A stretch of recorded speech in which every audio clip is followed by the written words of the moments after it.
bonjour tout le monde. Encore une fois, j'adresse mes remerciements au comité de la Société marocaine de rhumatologie qui m'a demandé de parler ce matin. Je remercie également les laboratoires Biocodex qui nous ont permis de nous réunir ce matin autour d'un thème qui est particulièrement riche. Alors, je vous avoue que j'ai pris un plaisir fou à faire les lectures. Et les choix, quand on en a trop, eh ben, on choisit. Alors, j'ai choisi des thèmes, j'espère que ça va vous permettre d'un petit peu faire connaissance avec les nouveautés de l'arthrose, mais surtout, et bien entendu, comme on a aussi une molécule dont on va parler, j'ai essayé de voir qu'est-ce qu'elle apporte en 2017. Et je crois que c'est là les thèmes que je vais, bien entendu, dont je vais m'entretenir ce matin. Alors, je vais quand même rappeler les définitions parce qu'elles ont changé et je crois que c'est important pour nous, praticiens, de pouvoir comprendre quel sera notre rôle dans l'arthrose. Et vous allez voir qu'il va probablement commencer assez tôt. Deuxième chose importante, tout ce qui est donné sur les facteurs de risque parce que il y en a qu'on peut modifier et il y en a d'autres probablement sur lesquels on ne peut pas grand-chose, hein, les facteurs génétiques par exemple. On parlera des marqueurs de l'arthrose qui sont actuellement en cours de développement, de l'imagerie parce que l'IRM, vous le savez, nous donne des renseignements quand même extrêmement importants, des recommandations et avec les différences qui se passent en termes de recommandations et les données sur les traitements, dont bien entendu la glucosamine dont je suis chargée de parler ce matin. Alors, en matière de définition, je vous rappelle que l'ancienne définition, vous savez, celle qui avait été donnée par l'OMS et l'Académie des chirurgiens américains, en fait, parlait d'arthrose comme étant la résultante de phénomènes mécaniques, biologiques, qui déstabilisent l'équilibre de synthèse et de dégradation des tissus de l'articulation, que vous connaissez bien. C'est vrai que ça touche tous les tissus d'une articulation, ça on le sait déjà depuis un certain nombre d'années, et que ça se manifeste par un certain nombre de modifications biochimiques, morphologiques, moléculaires, biomécaniques, etc., qui aboutissent à la maladie. Qu'en est-il de la définition qui a été proposée par l'organisation, en fait la Société internationale de recherche sur l'arthrose? Regardez, c'est une affection touchant les articulations mobiles caractérisée par un stress cellulaire et une dégradation de la matrice extracellulaire. Et c'est initié par un certain nombre notamment des micro- et des macrotraumatismes, et cela active des réponses réparatrices inadaptées qui font même impliquer en fait les voies de l'inflammation, de l'immunité innée. Alors, comment ça se passe? Eh bien, il y a des anomalies moléculaires, suivies par des anomalies anatomiques et ou physiologiques, et ça peut aboutir à une maladie. En d'autres termes, nous avons, nous, la possibilité probablement d'intervenir assez tôt pour éviter qu'on en arrive là. Mais ça pose aussi un autre problème, c'est que vous avez, par le biais du vieillissement, des gens chez qui vous constatez des lésions d'arthrose et pourtant ils n'ont aucun symptôme. Donc on verra qu'il y a des petites choses limites entre les lésions du vieillissement et les lésions bien entendu de l'arthrose. Alors ça fait changer de schéma, c'est-à-dire que quand on adopte cette nouvelle définition, on passe de ce schéma que vous connaissez tous très bien, où entre la partie normale à gauche et la partie arthrosique à droite, eh bien on va un petit peu plus dans les cellules, on va un petit peu plus dans tout ce qui se passe au niveau des cellules osseuses, cartilagineuses, synoviales, etc.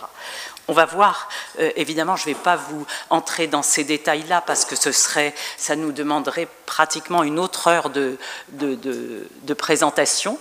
Et c'est pour ça qu'on va revenir alors, sur certaines notions essentielles. La première, on a parlé d'un désordre cellulaire, c'est vrai, mais c'est important de dire que vous avez une phase qui est silencieuse, c'est une phase préclinique. C'est là où les anomalies cellulaires se développent. Et ça fait parler certains auteurs, ou ça fait référer certains auteurs à l'ostéoporose, où en fait, vous savez que le stade avant les fractures, eh bien, on peut le diagnostiquer et ensuite traiter. Deuxième chose importante, c'est que on ne va, nous, rhumatologues, pas se limiter à traiter les symptômes au fur et à mesure. On va pouvoir agir avant, comme je l'ai dit tout à l'heure. Alors, ça fait également distinguer 3 phases dans le développement d'une arthrose. La phase d'initiation, sous la dépendance d'un certain nombre de facteurs de risque dont je vais parler dans un petit moment. La phase d'entretien que vous connaissez bien, où il y a ces désordres, des cellules cartilagineuses, de l'os sous-chondral, de la synoviale, et enfin la phase qu'on connaît nous, au fond, c'est ce qu'on appelle l'arthrose du patient et du médecin.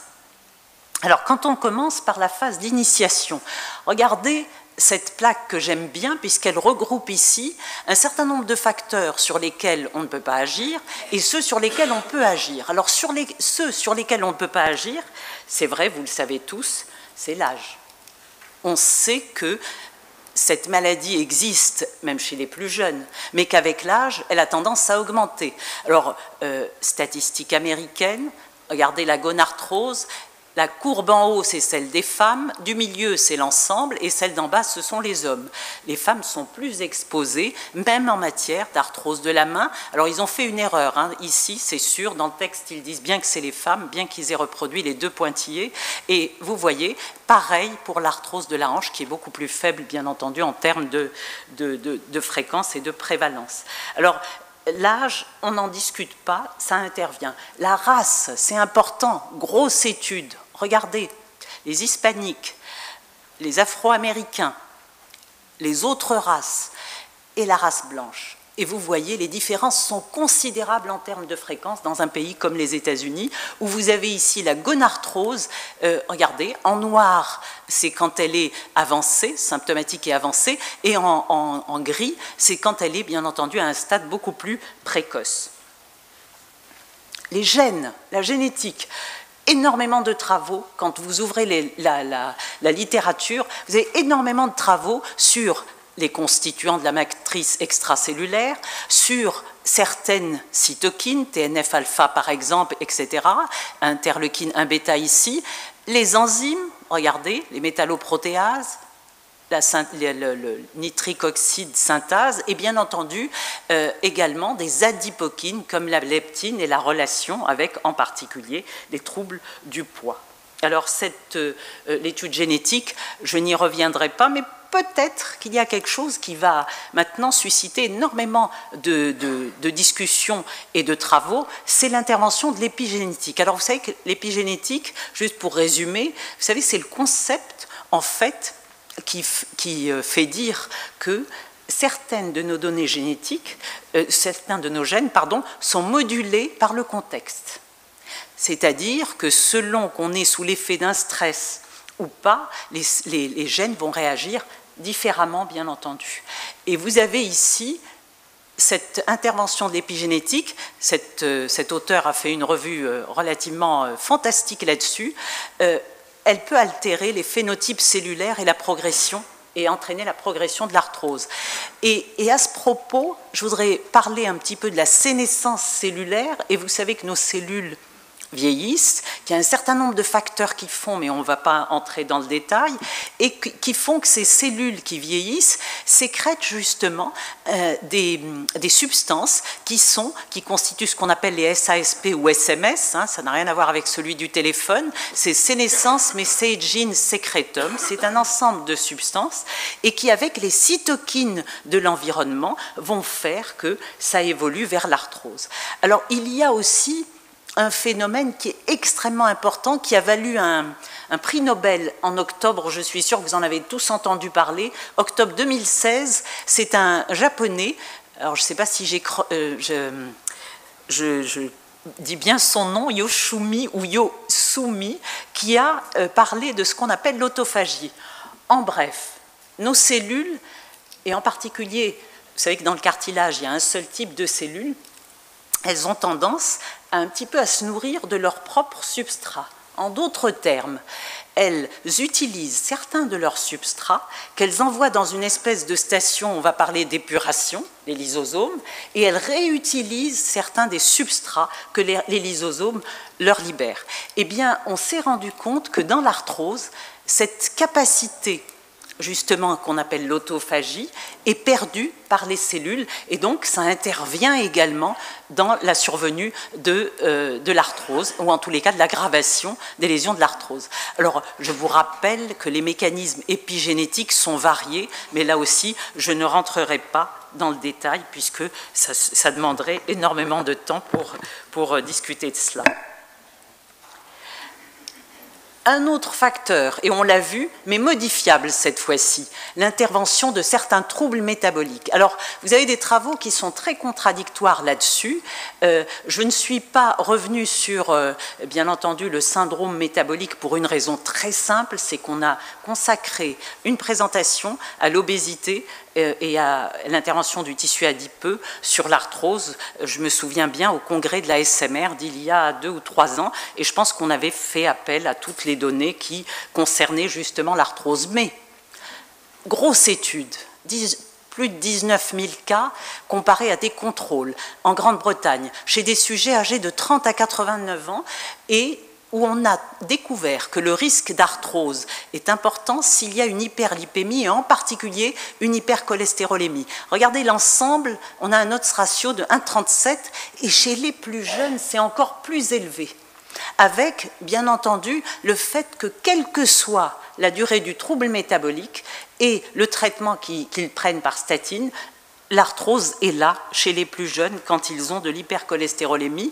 Alors, je vous renvoie sur une donnée qui est quand même importante, c'est que parmi nos jeunes patients, et du fait, vous le savez bien, des troubles actuellement du métabolisme graisseux chez les Marocains, vous savez qu'il y a beaucoup d'obésité et qu'on a, selon les dernières statistiques, un taux élevé de gens qui sont en surpoids et en obésité. Eh bien, je vous rappelle qu'il y a probablement des choses, des interventions, en tous les cas, à programmer sur ces choses-là.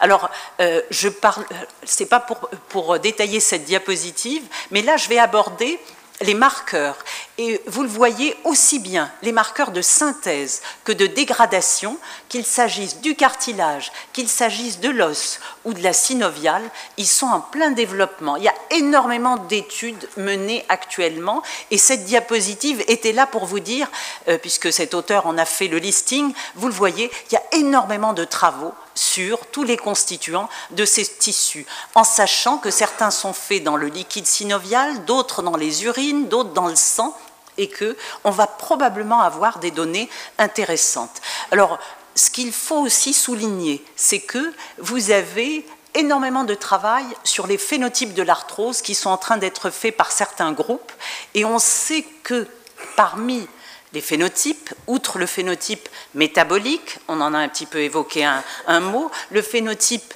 mécanique, que vous connaissez tous, le phénotype inflammatoire, et là, évidemment, j'ai nommé la synoviale. Regardez ce qu'a fait une équipe suisse.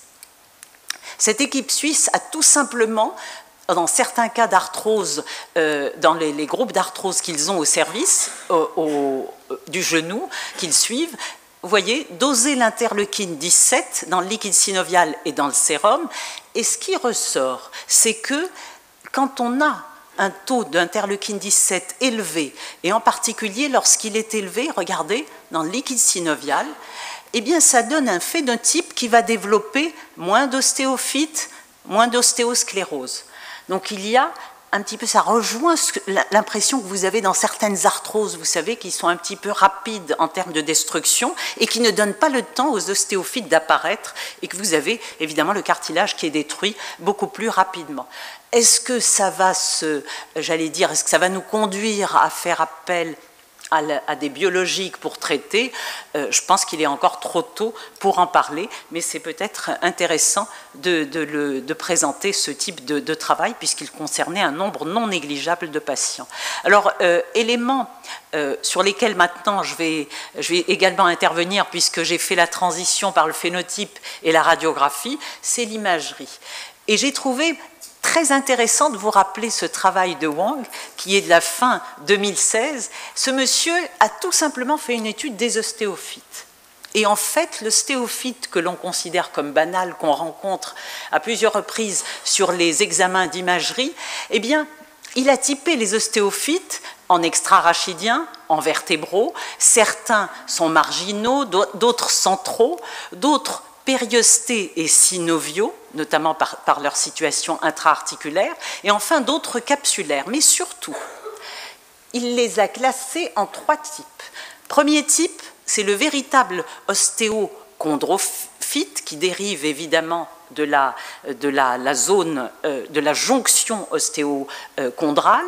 Vous avez celui qui est lié à une traction, et enfin celui du phénotype inflammatoire qui se fait au siège d'une anthèse et qui rappelle un petit peu ce qu'on observe dans certaines pathologies inflammatoires. Je ne les nommerai pas. Les facteurs de risque interviennent beaucoup pour la localisation de l'ostéophyte. Et il a recensé au moins 10 études. Regardez, là j'interviens pour le rachis lombaire et le genou. Et alors ce qui est assez paradoxal, même les 2 genoux ne sont pas touchés de la même manière. Le genou gauche est beaucoup plus fréquemment touché. Les hommes le sont beaucoup plus que les femmes. L'obésité, vous le saviez, va jouer sur le siège des ostéophytes dans plusieurs articulations. Et enfin, le sport, avec son impact notamment sur le genou, encore une fois. Alors même la race et les Asiatiques en font beaucoup moins d'ostéophytes que les autres races. C'est peut-être là aussi un élément qu'il faut signaler. L'imagerie, je vais juste présenter l'intérêt de l'IRM. Alors franchement, à travers juste 2 diapositives, pour la simple et bonne raison que, regardez ce que peut nous montrer une IRM, l'inflammation de la graisse de Hoffa. Regardez, très jolies images en hypersignal. Regardez l'inflammation telle qu'elle se voit à travers les lésions osseuses, les fameuses BML, les Bone Marrow Lesions.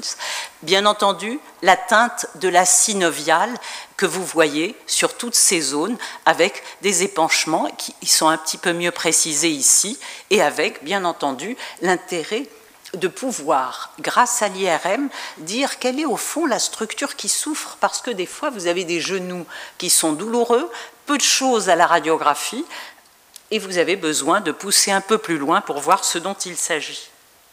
Alors, l'IRM a été également utilisé dans cette étude, grosse étude, où on a essayé de faire perdre du poids à des patients obèses, et on est parti de genoux qui n'étaient pas trop atteints, et regardez, celui qui ne réussit pas à maigrir, premier cliché, première IRM, pardon, deuxième IRM 1 an après, regardez les lésions qu'on voit au sein du cartilage et au sein du tissu osseux. En bas, un sujet qui est arrivé à maigrir et où on arrive à conserver, mais ça je pense que je prêche chez des convaincus, vous le savez, l'impact du poids et sur le genou en particulier. Donc c'est dire l'intérêt, là encore, de l'IRM pour dépister ces lésions et peut-être permettre une action là-dessus. Alors, au terme un petit peu de ces données qui concernent à la fois l'éthiopathogénie de l'arthrose, l'imagerie dont on a parlé et surtout les définitions et leur impact, eh bien, les recommandations. Et vous allez voir que dans les recommandations, l'ORCI a proposé à la base la perte de poids et l'exercice. Alors, l'exercice, quelles que soient les études qui en sont faites, toutes concluent à une chose, et je crois qu'il faut qu'on en soit convaincu et que probablement ça soit la première des prescriptions à faire, il est bénéfique quel qu'il soit. Alors on a beaucoup de questions sur est-ce que c'est la natation, est-ce que c'est les exercices de gymnastique, est-ce que l'exercice est bénéfique quel qu'il soit et quelles que soient les études. Bien entendu, je pense que selon la localisation, on va plus ou moins choisir tel ou tel exercice, mais bien entendu, il est important d'en faire, à mon avis, d'y faire appel dès le départ. La perte de poids, on vient d'en évoquer quelques mots, mais surtout, regardez, l'ORCI, dans ses recommandations, a distingué 4 catégories de gonarthrose.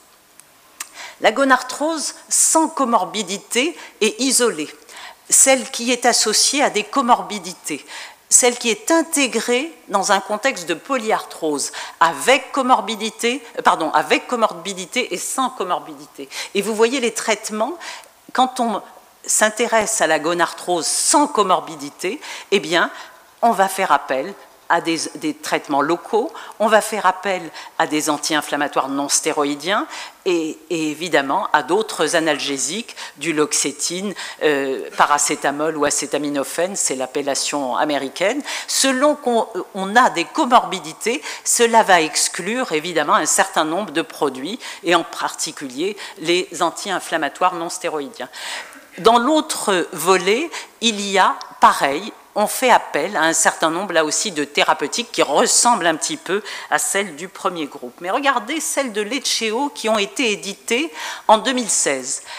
Eux commencent, lorsque le genou est symptomatique, ils commencent en première étape par les 6-ADOA, donc prescription de glucosamine et ou de chondroïtine sulfate, plus du paracétamol, si le malade en a besoin. S'il est toujours symptomatique, on fait appel d'abord aux anti-inflammatoires en topique et ensuite, à l'étape 2, s'il est toujours symptomatique, eh bien c'est là où on peut faire appel à des anti-inflammatoires non stéroïdiens et on va tenir compte du risque du risque digestif, gastro-intestinal, pardon, dans les deux premières et du risque cardiovasculaire ici, du risque rénal. Alors, je ne reviens pas sur le détail, vous le savez bien, le risque cardiovasculaire, on préfère toujours cette molécule qui est le naproxène et on fait attention à un certain nombre d'autres anti-inflammatoires non stéroïdiens. En étape 2, si le malade est toujours symptomatique, c'est là où on introduit l'acide hyaluronique et ou les corticoïdes en local. Et enfin, en étape 3, on peut faire appel à des traitements comme le tramadol ou la duloxétine, vous le savez, qui a été également étudié par les Américains d'ailleurs essentiellement dans le traitement de l'arthrose. Alors juste un point, et c'est peut-être important, et j'ai trouvé que c'était chez nous extrêmement important de le rappeler, regardez ce qu'ont fait les Danois. Les Scandinaves, pour moi, sont un petit peu, je crois, sont un groupe de pays. La Scandinavie est un groupe de pays, à mon avis, qui nous donne beaucoup de leçons en termes notamment de recrutement de leurs patients, de surveillance évidemment de ce qu'ils font en termes de travail au quotidien. Et regardez ce qu'ils ont fait ici.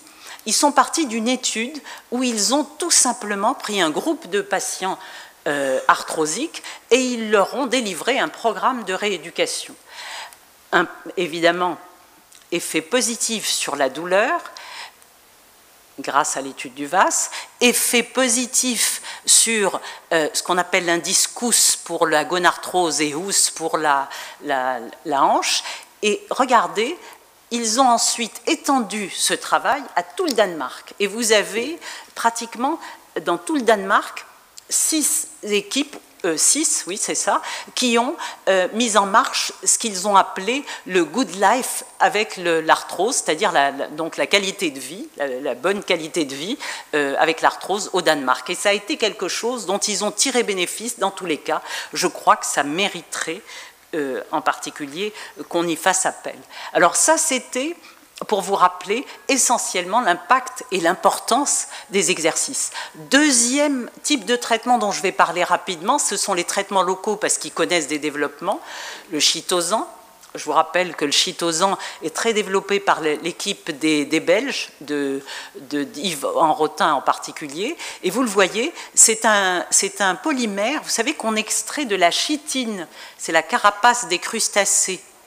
Et ce polymère a l'intérêt de promouvoir la synthèse des constituants de la matrice extracellulaire et en particulier de réduire la production par les chondrocytes des médiateurs de l'inflammation et du catabolisme. Et donc, c'est quand même quelque chose d'assez intéressant. La lubricine, également étudiée par cette équipe-là, a donné des résultats prometteurs. Vous savez que la lubricine est lubrifiante et que c'est un protéoglycane qui a un rôle intéressant dans la lubrification de l'articulation. L'acide hyaluronique, alors vous le connaissez très bien puisqu'il a fait l'objet de nombreuses interventions, juste deux particularités dans les études récentes, c'est ce qu'on appelle l'acide hyaluronique stabilisé. Alors, pourquoi stabiliser? Parce que, juste une parenthèse, l'acide hyaluronique, quand vous l'injectez, il est ensuite détruit par les hyaluronidases qui sont sécrétées par le chondrocyte. Du coup, on en perd un petit peu le bénéfice. Et l'intérêt, surtout, d'ajouter certains sucres. Et alors, pour avoir vu le produit, vous savez, ça le durcit et ça permet de le garder adhérent, notamment pour son action physique, mais pas que cette action-là. Et donc, c'était intéressant de le rappeler. Là c'est une étude, justement, menée par un groupe de Catalogne, de Barcelone plus exactement, de l'acide, pour comparer l'acide hyaluronique stabilisé et l'acide hyaluronique que nous utilisions, en l'occurrence c'était le Hyalgan qu'ils utilisaient, pour ne pas le nommer, et vous le voyez, c'est positif, puisque c'était surveillé sur plusieurs semaines, c'est positif à la longue, puisque le P est significatif, la différence est significative entre les deux types d'acide hyaluronique, à la fois sur le WOMAC, la douleur, la raideur, mais aussi la fonction. Et donc, c'était pour dire combien c'est important. Est-ce que ce sont les seuls produits qu'on utilise en local? Non. Vous avez également actuellement des travaux sur la toxine botulinique A. Et vous savez que cette toxine est une protéine qui est neurotoxique.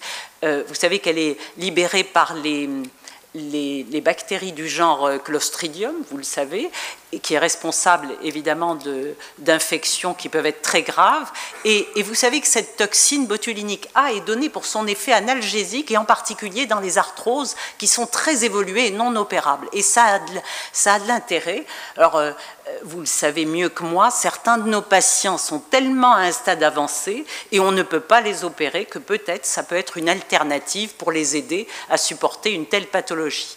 Maintenant, les développements que je citerai en fin de ces traitements locaux, c'est surtout les développements de substances. Alors, liposomes, particules, qu'elles soient nano ou micro, hydrogel. Pourquoi? Tout simplement pour permettre, lorsqu'on injecte un médicament, n'importe lequel des produits, soit qu'il puisse toucher une région cible de l'articulation, soit pour qu'il puisse être maintenu plus longtemps dans l'articulation. Et ça, c'est extrêmement important.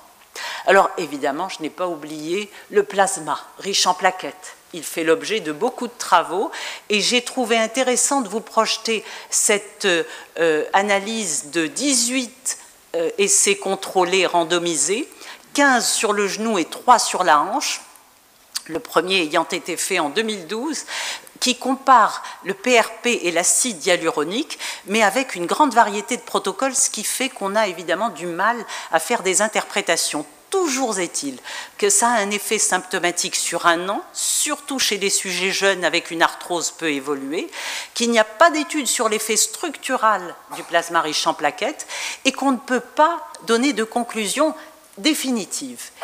Alors pourquoi? Tout simplement parce que si je prends l'exemple du plasma riche en plaquettes, vous en avez qui sont riches en plaquettes et pas riches en globules blancs. Vous en avez d'autres qui ont un excès de globules blancs et avec des fois des réactions inflammatoires en post-PRP qui vous faussent un petit peu l'interprétation. Donc vous avez énormément de facteurs sur le nombre de plaquettes, la méthode d'activation des plaquettes, la présence ou l'absence de globules blancs et surtout l'addition aussi des supports dont on a parlé précédemment. Et bien entendu, étude intéressante là aussi, les Catalans, les injections de PRP, ici, elles sont comparées aux injections de corticoïdes. Et ça fait aussi bien que les corticoïdes quand on a une arthrose très évoluée. Donc c'est peut-être une solution encore chez les sujets avec une arthrose de stade 3 ou 4, puisqu'en l'occurrence c'était cela. Je n'entre pas dans le détail du COUS, puisque c'était censé rapporter les différentes composantes du COUS comparativement aux corticoïdes, mais je vais directement aborder maintenant la molécule qui nous réunit ce matin, et en l'occurrence la glucosamine. Alors qu'est-ce que j'ai trouvé de nouveau sur la glucosamine, qui est une molécule que vous connaissez de longue date? C'est vrai qu'elle a tardé à être commercialisée chez nous, mais voilà ce que j'ai trouvé. Mécanisme d'action du sulfate de glucosamine, c'est l'intervention par l'étude en particulier de Kuchartz sur certaines cytokines pro-inflammatoires, et notamment l'interleukine 1-bêta, mais pas que celle-là. Regardez, l'interleukine 1-bêta, en particulier, par le biais de cette induction de l'action d'interleukine 1β, regardez lorsqu'on étudie les enzymes, la métalloprotéase, le fait d'augmenter progressivement la concentration de glucosamine sulfate, on réduit les taux de ces enzymes, qu'on prenne la première ou qu'on prenne les ADAMTS. Alors, je ne vous donnerai pas le détail des ADAMTS, mais bon, vous savez qu'elles interviennent, elles jouent un rôle considérable dans l'arthrose et la physiopathogénie de l'arthrose. Autre travail intéressant sur la glucosamine, l'effet de la glucosamine, vous le voyez, sur une interleukine chondroprotectrice, l'interleukine 10, et un autre facteur pro-inflammatoire, le TGF-bêta. Quand on donne de la glucosamine et qu'on en augmente les doses, regardez l'effet chondroprotecteur par le biais de l'augmentation des taux d'interleukine 10. Quand on le donne, pareil, donc c'était la même étude, vous voyez la diminution du taux de TGF-bêta. C'est peut-être par ce biais-là qu'elle agit, bien entendu. Alors, on le sait, puisque la glucosamine est un des sucres, vous le savez, est un dérivé d'un sucre qui peut agir, bien entendu, sur le cartilage. C'est intéressant de rappeler que les études qui en ont été faites à la base, et là j'ai fait un regroupement des études pivot, la première remontant à 2001, c'était Reginster qui l'avait publié, et ensuite sont arrivées d'autres études. Vous voyez, effet positif sur le WOMAC total, sur la douleur, la fonction et bien entendu l'indice de Lequen. C'était quand même important de rappeler ces études pivots. Est-ce que ça aide dans la consommation des AINS? Oui, puisque quand on compare incontestablement les différentes molécules, on sait qu'en donné réduit la consommation d'AINS chez nos patients, mais ça on le sait depuis longtemps, et la glucosamine sulfate est là. Alors dans cette étude, enfin du moins cette revue de Rovati, vous le voyez, ce qu'il donne comme résultat. Alors avant que de terminer, je vais quand même rappeler les cellules souches. Et pourquoi? Pour la simple et bonne raison qu'actuellement, en utilisant, vous savez, les cellules souches du tissu adipeux, en fait, des cellules du tissu adipeux, on peut, sous l'effet d'un certain nombre de facteurs, leur permettre de se différencier en lignée chondrocytaire et agir. Alors ici, regardez un cartilage où on a mis, en fait, une injection, où on a plutôt injecté dans cette articulation des cellules souches qu'on a implantées plus exactement, et quand on fait sous arthroscopie un prélèvement dont on fait l'étude, eh bien sous l'effet des colorants, regardez ce qu'on obtient comme cartilage, eh bien un tissu cartilagineux qui est finalement de bonne qualité. Donc peut-être que ça va nous aider à résoudre certaines arthroses. Alors regardez ce que ça donne à l'IRM. Vous avez ici une perte de substance considérable, et quand on implante, regardez, le tissu s'épaissit. Quand on étudie, alors ça c'est l'IRM avec coloration, ça permet de vous donner les zones les plus actives. Regardez ici l'intérêt, bien entendu, de cette zone, vous avez vu, où il y a un petit peu plus, j'allais dire, de métabolisme qu'ailleurs. C'est peut-être important de le savoir. Et je terminerai mon propos au niveau des traitements par un traitement. Alors, je ne sais pas si on pourra le proposer à nos patients. C'est ce qu'on appelle la distraction articulaire. C'est une équipe hollandaise qui l'a proposé. Et la distraction articulaire consiste tout simplement, vous savez, à mettre un dispositif à leur façon distracteur d'Ilizarov. Vous savez que pour allonger les membres inférieurs chez les enfants, on a mis des espèces de dispositifs qui écartent en fait et qui permettent, quand on greffe entre les deux extrémités osseuses du tissu osseux, eh bien, ça permet tout simplement à l'enfant de regagner en termes de longueur de son os. Eh bien là, on l'a proposé dans l'arthrose, et vous le voyez, 60 patients de moins de 65 ans avec gonarthrose évoluée, 40 cas ont subi la PTG et 20 la distraction. Les contrôles ont été faits tous les 3 mois pendant 1 an, et on a ensuite mesuré, bien entendu, la réponse clinique par les fameuses mesures de l'ORC, et vous avez pratiquement les mêmes réponses dans les deux groupes. en sachant que la PTG est quand même une grosse intervention et que la distraction, et c'est simplement l'implantation d'un fixateur, je vais vous le mettre. Alors l'inconvénient, ce sont les infections. Il y en a eu pas mal hein, dans le groupe, puisque ça atteint 60%. Voilà ce que c'est que le distracteur, c'est ça. Alors franchement, on se demande comment les malades se déplacent avec ça. Ça va être quand même assez délicat, en tous les cas au quotidien. Mais regardez surtout l'impact sur l'épaisseur de l'interligne qu'ils rapportent dans leur travail à 3 ans. Vous avez vu, il y a quand même un gain incontestable d'interligne, mais au prix de quoi? Eh bien, au prix probablement, là aussi, de quelque chose d'assez handicapant à porter au quotidien. Alors, je termine par ce travail, j'allais dire, cette série sur la chirurgie, et je vous remercie pour votre attention.